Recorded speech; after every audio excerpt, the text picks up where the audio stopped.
एक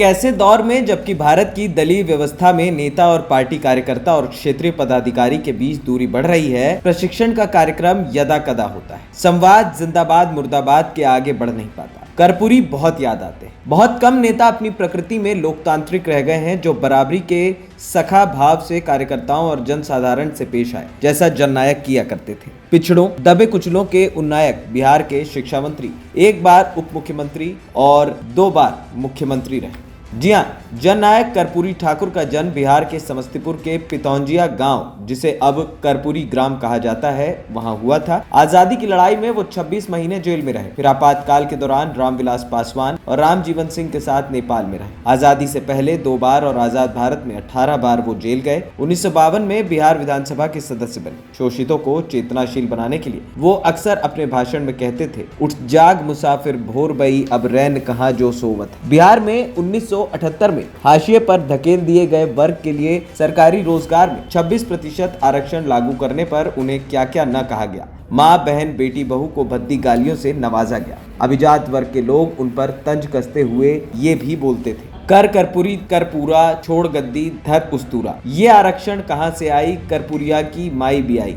MA BA पास करेंगे, कर्पूरिया को बांस करेंगे। दिल्ली में चमरा भेजा संदेश, कर्पूरी केश बनावे, भैंस चरावे राम नरेश। उन पर तो मीडिया निर्मित किसी जंगल राज के संस्थापक होने का भी आरोप नहीं था और न ही किसी घोटाले में संलिप्तता का मामला। बावजूद इसके उनकी फजीहत की गई।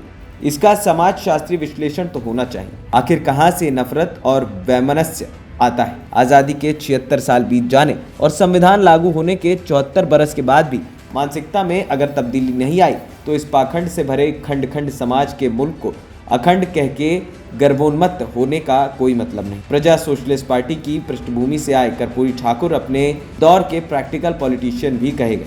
उन्होंने 67 में जनसंघ और कम्युनिस्ट पार्टी को एक साथ लाकर महामाया प्रसाद सिन्हा को गैर कांग्रेसवाद की स्थापना के लिए मुख्यमंत्री बनाने की पहल की और खुद उप मुख्यमंत्री बने। कर्पूरी ठाकुर ने इंजीनियरिंग की डिग्री रखने वाले 5000 युवाओं को मैदान बुलाकर नियुक्ति पत्र बांट दी। 70 के दशक के उत्तरार्ध में कर्पूरी ठाकुर सिर्फ सिंचाई विभाग में 17,000 रिक्तियों के लिए फेयर तरीके से ओपन रिक्रूटमेंट हेतु आवेदन आमंत्रित करते थे। एक सप्ताह भी नहीं बीता कि जमशेदपुर में दंगा भड़क दिया जाता है। यथास्थितिवादी लोग राम सुंदर दास को आगे करके सरकार गिरवा देते हैं। इन दोनों बातों का आपस में संबंध है। पहले होता यह था कि बैकडोर के अस्थायी बहाली कर दी जाती थी, बाद में उसी को नियमित कर दिया जाता था। एक साथ इतने लोग खुली भर्ती के जरिए नौकरी पाएं, ये सरकारी व्यवस्था पर कुंडली मारकर बैठे एक वर्ग को मंजूर नहीं था। इसलिए कर्पूरी ठाकुर को जाना पड़ा। वो पीढ़ी वाकई खुशकिस्मत है जो उसूल वाले सच्चे समाजवादियों से रूबरू हुई। जब पहली बार 1952 में कर्पूरी जी विधायक बने तो ऑस्ट्रिया जाने वाले प्रतिनिधि मंडल में उनका चयन हुआ था। उनके पास कोट नहीं था, किसी दोस्त से मांग कर गए थे। वहां मार्शल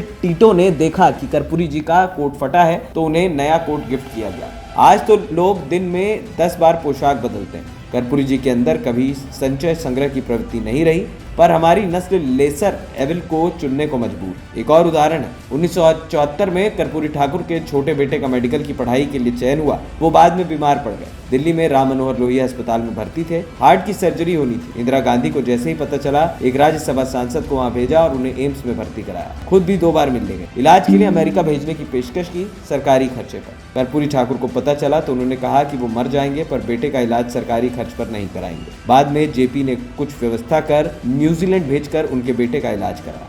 कर्पूरी जी अक्सर कहते थे, यदि जनता के अधिकार कुचले जाएंगे तो आज न कल जनता संसद के विशेषाधिकारियों को चुनौती देगी। 1967 में जब पहली बार 9 राज्यों में गैर कांग्रेसी सरकारों का गठन हुआ तो जन क्रांति दल के महामाया प्रसाद के प्रतिनिधिमंडल में कर्पूरी जी शिक्षा मंत्री और उप मुख्यमंत्री बने। उन्होंने मैट्रिक में अंग्रेजी की अनिवार्यता को अलग तरीके से लिया और समाप्त कर दी, और ये बाधा दूर होते ही कबीलाई, कस्बाई, देहाती लड़के भी उच्चतर शिक्षा की ओर अग्रसर हुए। नहीं तो पहले वो मैट्रिक में ही खलोट दिए जाते थे। यही वजह है कि अब कर्पूरी ठाकुर को यहाँ पर भारत रत्न देने की मोदी मैजिक देखने को मिल रहा है। ANP टाइम्स की रिपोर्ट।